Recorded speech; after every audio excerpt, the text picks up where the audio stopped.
Hello everyone, hope you're well. It's Emily here from The Outside Bride. Swiftly going to be joined by my husband. Yes, I love this bit. Hello everyone, how are you all? Right. Oh, welcome to Ask an Expert number 54. 54. I had to read that, I just realised I've got sound on. Let me close that, let me close that, let me close Give that. him a second. Apologies. Hello podcasters. Hello everybody, and if you're watching on YouTube live, fantastic, nice to see you. If you're not watching live and you're watching replay, hello to you too. And regardless of whether you're watching live or on playback, please give us a thumbs up. Click on the little thumbs up and please do subscribe to our channel. Little subscribe thing about here, little white outside road. No, it's higher than that. Here? It's there. And yeah, a little thumbs up beneath that as well. And leave a comment. Let us know what you're planning, how your outdoor wedding's coming along. Let us know if you've got a question for us for next week. Or next week's good. That'd be good. But obviously, if you are watching live, you're watching via.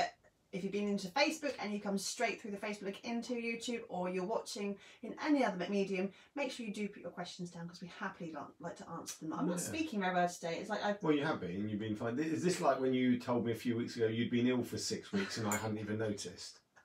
It's because I'm female. I don't complain. Oh, don't start that. We just had that on the one show. Do you know what? No, don't get into it. Just don't. Just move on. Just move on. I can't. I really can't.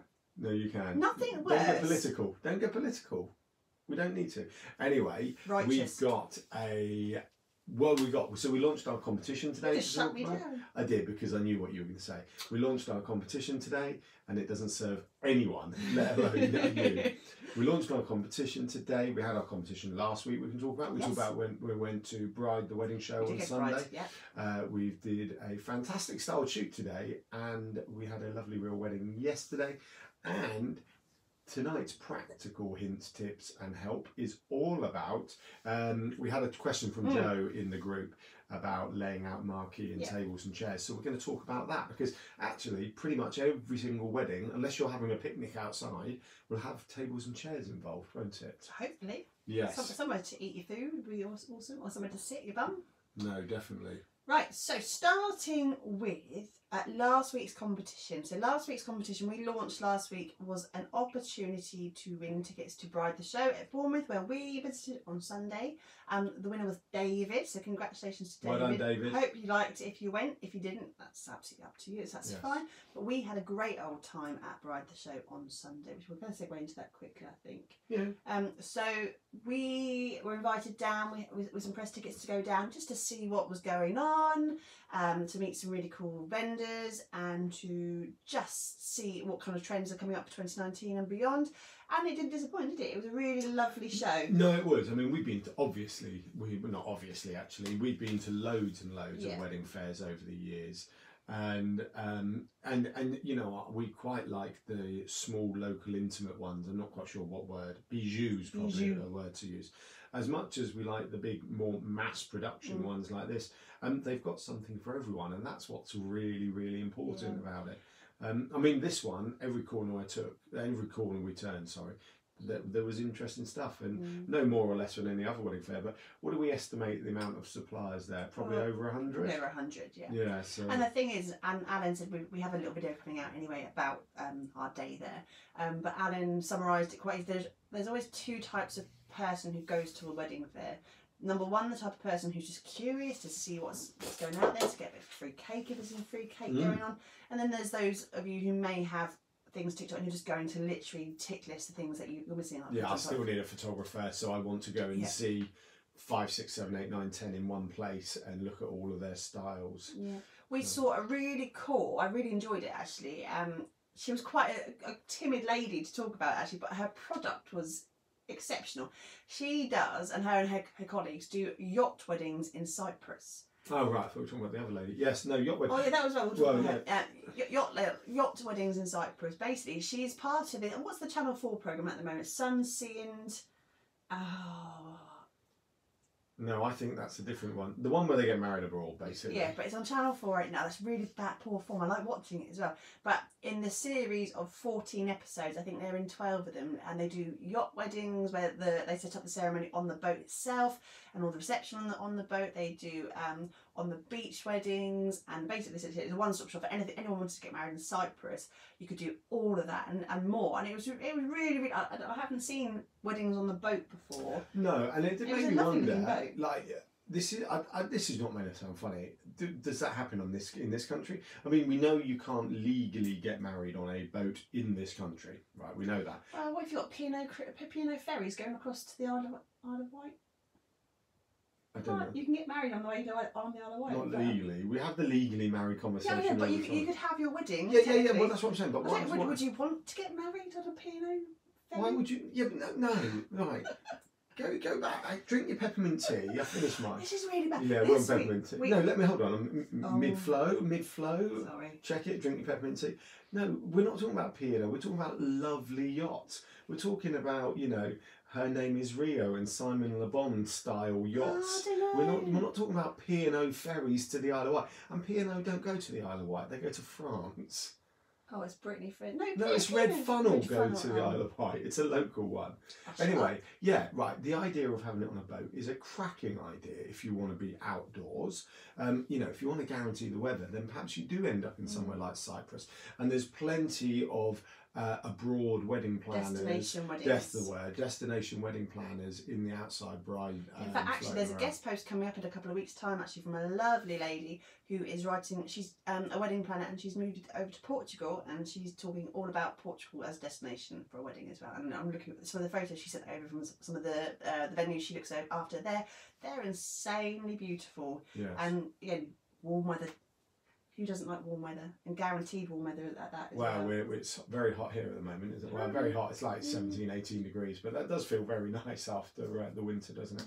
As we will burn up to our 30 odd degrees summer again, like last year. Fingers crossed, anyway, for us. Segueing back to the peppermint tea reference, you'll see that this week there is no gin. Neither is there any red wine. We are drinking peppermint tea. We're on a bit of a health kick this week, so we thought we'd be a little bit more, we're just having a week off the alcohol. Emily and I, unfortunately, it's not cool, big or clever. Probably drink quite a lot. It probably comes from working from home, having 3 young children. Hello to the parents. That sometimes we probably drink a bit more than we should. So we are literally having an alcohol-free week for no particular reason. To be honest, we are having an alcohol-free week. I was trying to be all cool about it. No, we were going to talk about the other lady we met and her husband at the wedding. Oh yes, so they had a company called the Copper Still. I'm glad you could remember that because I couldn't remember the name. So they have a gin horsebox bar, and now lots of horsebox bars are coming out now. Have you seen them? But what we really liked about they had 2 parts of their product. I'll talk about the second one in a minute. But their horsebox bar, rather than being vintagey and really sort of rustic, was very, very industrial clean lines, wasn't it? It was very. Well, I would have gone clean and contemporary, not industrial and clean. It was. I mean, if it was, you know, brushed metal and stuff. Yeah, okay. I still wouldn't have felt. Don't argue on every single point. I'm not arguing with you. Woo! Where's your handbag tonight? Hey. Anyway. It was lovely, and it was really nice to see that take on a horsebox bar because we had seen lots of rustic vintagey ones. But their other part of their business, caveat, we love them all. Right? Oh, we do. Yeah. And if you've been watching us for a little while, you'll know how much I love gin. So it doesn't matter if it comes from a rustic bar or a contemporary bar. It's got a gin in it. I'm happy. But they had it was like a bicycle cart, wasn't it? Yeah. You'll know them, like the ice cream bicycle, like a bike with a box on the front. It was a prosecco. Yeah, we hadn't seen that before. It was a prosecco one. So we've seen gin bars, we've seen ice cream trucks, but it was a push along bike for prosecco. And it came at a fixed price with I can't remember how much. It was 2 hours. It's quite reasonable. 2 hours. Yeah. 2 members of staff. For I think 50 covers, was it something around £250? And I thought that was really good value because it was such an aesthetically pleasing thing to look at as well. And it was that part of I can imagine during welcome drinks, you know, sort of your guests arrive at your venue, whatever, and even if I don't know if they cycle it in, but that'd be fantastic. And they cycle in, and there's the 2 of them, and everyone just mingles around and gets their prosecco. I did think it was very, very nice. So I liked we liked that a lot. Right, segue. I keep saying segue. You say segue a lot. I don't know why. I just like the word. I wasn't going to say it because I didn't want you shouting at me with your handbag again. But and last week you said segue a lot. But moving on. Sorry, everyone. Moving on to this week's competition. Hang fire. I just need to cry into my peppermint. Oh no, you're all right. You know I love you to bits. Moving on to this week's competition. What are we giving away? Wow, pretty epic prize if you ask me. Yes. So again, if you're new to the Outside Bride and this is the first time you've come across us, hello, welcome. If you are old school and you've been following us since the start, well, you'll be excited to know what the prize is today. And if you've been checking out our website, you'll see that we have a tab on our website all about this particular product. So we are offering for one lucky winner. As a drum roll. Was it? Your tongue did a really weird thing then. Can you not do that? No. All right. Drum roll anyway. Chance to Podcasters, win drum roll. the full-on set of the planning sessions. All 6 months. All 6 months.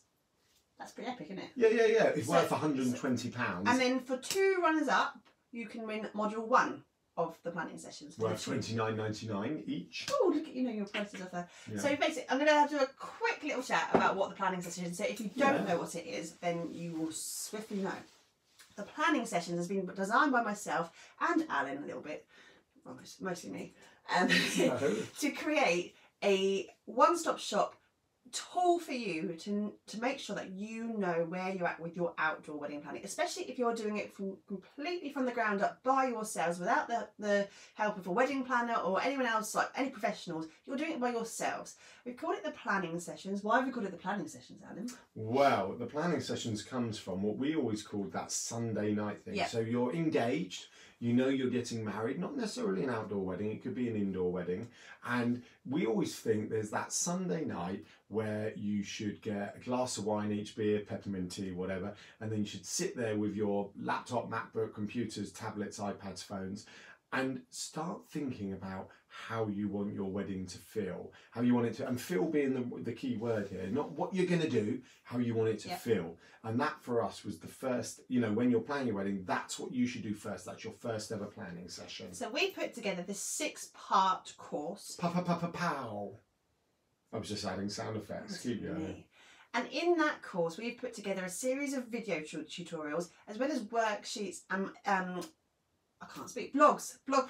Blogs and vlogs. Blogs and vlogs, all about everything you need to know about planning an outdoor wedding. From the start, from getting your timeline right, to the middle bit where you look at contracts with your suppliers and what to include and what to ask from burning questions, to marquee layouts and tent layouts and field layouts and weather plans, and also right down to the other end, you know, after things like ceremonies, I've got so much to think about, decor, and right at the very end, legalities, the takedown, the pack away, and the enjoyment of your honeymoon afterwards. It covers so much stuff that you may not necessarily think about off the cuff on that first like baseline stuff of things you know, things you might not even think to ask people or even just have in your brain. We give you those key points to think about and get like the juices flowing with your planning for your Sunday night or Saturday night or Friday night if you want to, wedding planning sessions.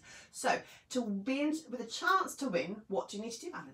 What you need to do is I'm going to put a link in the video comments beneath.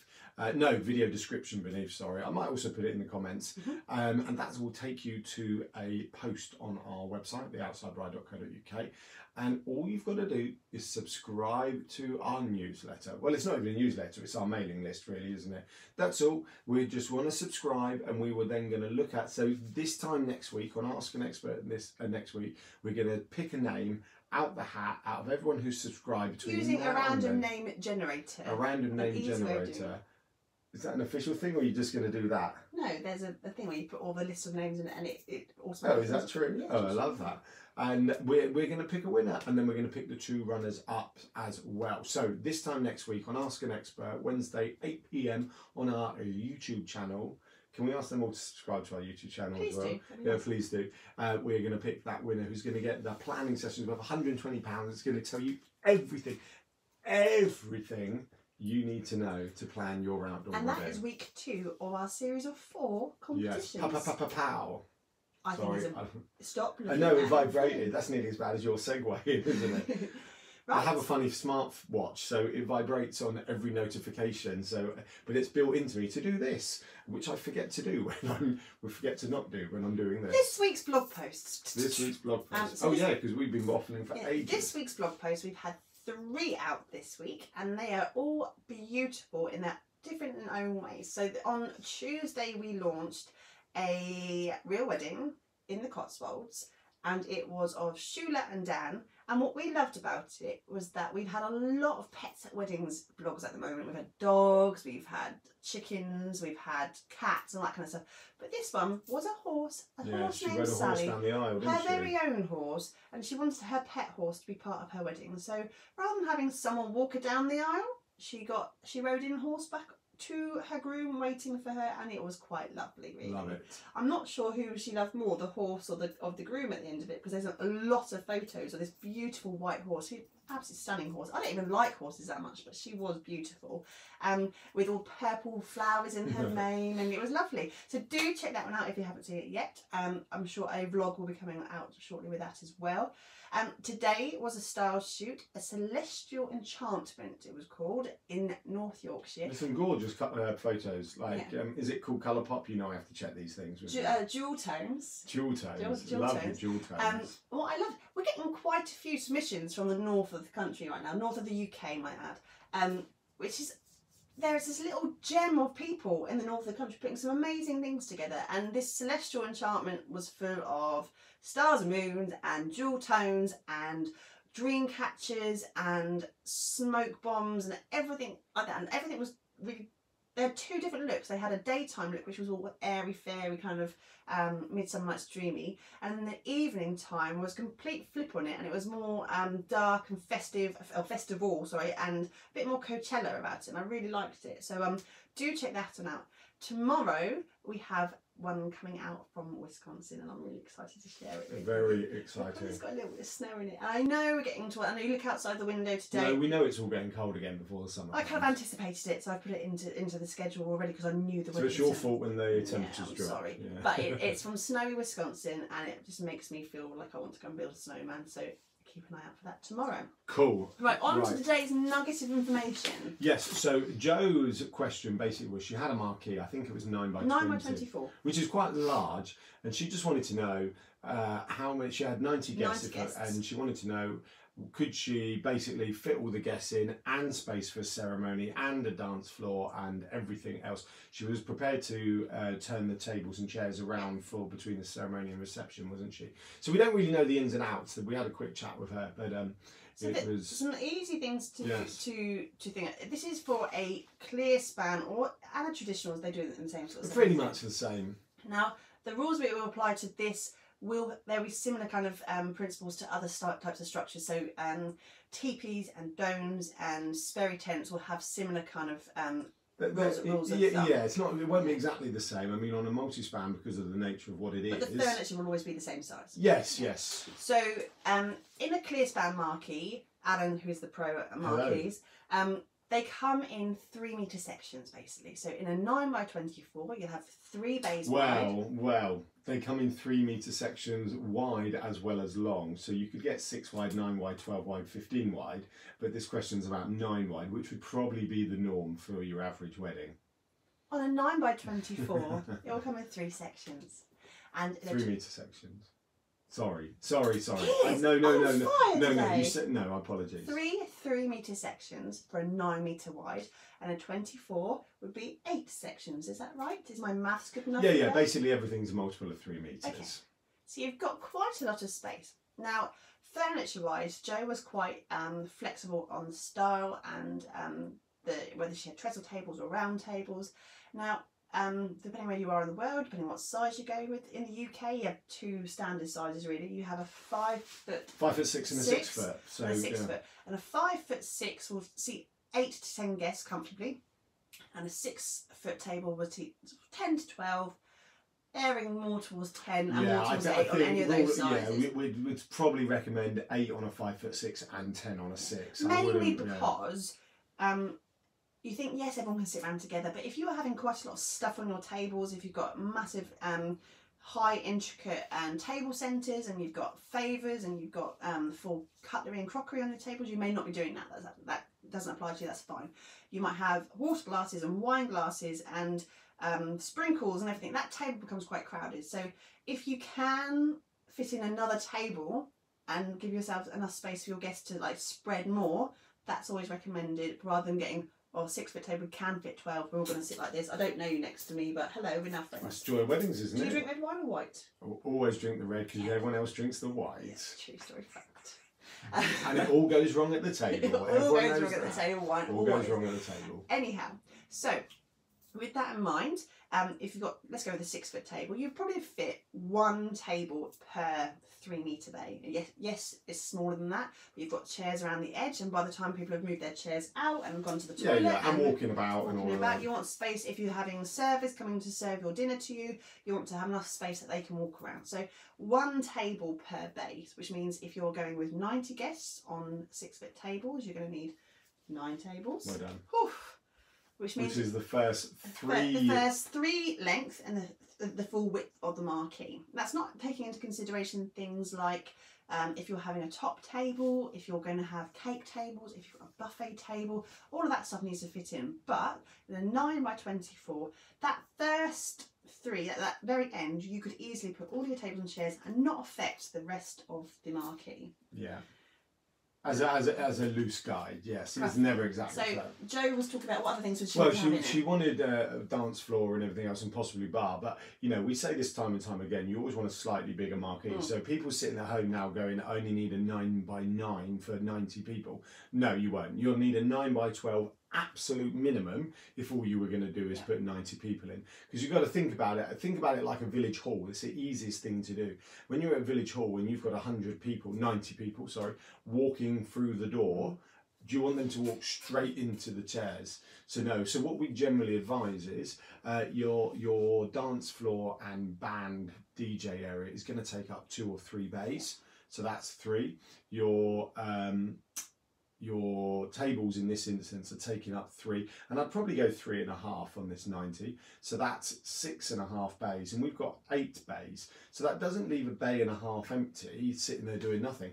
That's your kind of, it's wet and people are walking, that's where you put your table for your cake and your presents and your cards. That's where you put your table plan. That's quite it soon fills up. I mean, we haven't even talked about a bar yet.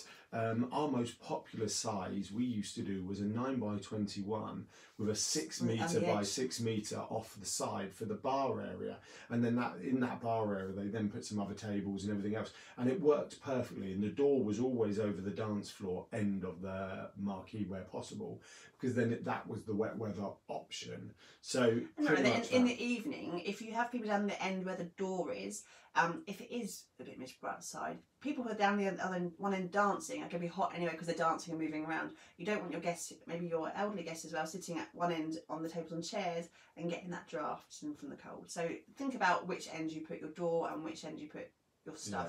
But that didn't. Sorry, I'm sorry. That didn't also take into consideration trestle tables. So trestle tables, 6 foot in length. 6 people. 4 by 6. 4 by 6 wide. 4 by 6 wide. 4 foot wide. 4 by 2. I'm sure they're 4 foot. No, they're not going to be 4 foot's massive. 2 by 4. They're about 2 foot. They're about 2 foot not wide. 4 by 2. 2 foot 4. Yeah, they're about 2 foot wide. Well, they are 6 foot long. Yeah. So again, 4 to 6 people, depending on the style of banqueting that you're doing. And we would always recommend with that, probably bench seating works really well, because then you can all bud up a little bit if you need to. Well, you can. Well, it's easily going to be 6 people, 3 per side on the trestle table, and actually, it's not too dissimilar in the amount of space it takes up. What was the other thing I was saying? So the other question Jo had was about her ceremony. So in the layout I said was sort of dance floor one end, tables the other end. If she really wanted to, she could take the chairs and put them down the dance floor end and lay them out nice and wide for the ceremony, with the blessing part, I can't think of the word, blessing part in the middle. So if you imagine tables that end, take all the chairs and put them that end, and then get married in the middle, and then all they have to do is move the chairs back up the other end. Yeah, I said, what did I say? Blessing. I meant to say ceremony. I knew I got it wrong, but I couldn't think of it. So there, once again, there's enough space for that in that setup. Some things to consider though, if you are having a ceremony in the marquee, number one, don't be. It is not a legal ceremony in a marquee if you're doing it. So make sure that you are organising your legal ceremony beforehand, so you can have that. Because I think Joe mentioned having a church wedding, and if it didn't happen in the church, it would happen in the marquee. Yeah, but obviously we don't know the ins and outs of those. So make sure that you're having a legal ceremony as well as your civil service or your humanist ceremony or your celebrant-led service, anything like that. Make sure that you have both parts in place. But also in terms of practicality, so yes, you're going to have to move tables and chairs around. Yes, it might be a little bit of a logistical nightmare. Two things I would say. Number one, if you're having a dance floor, double check with your dance floor supplier that you can put chairs on that dance floor. Yes. Because they may say that no, they might say that you're not allowed to have stiletto heels on the dance floor. I would imagine that if it's a glossy black and white one, the answer may be no. But if it's a parquet type one, then the answer may be yes.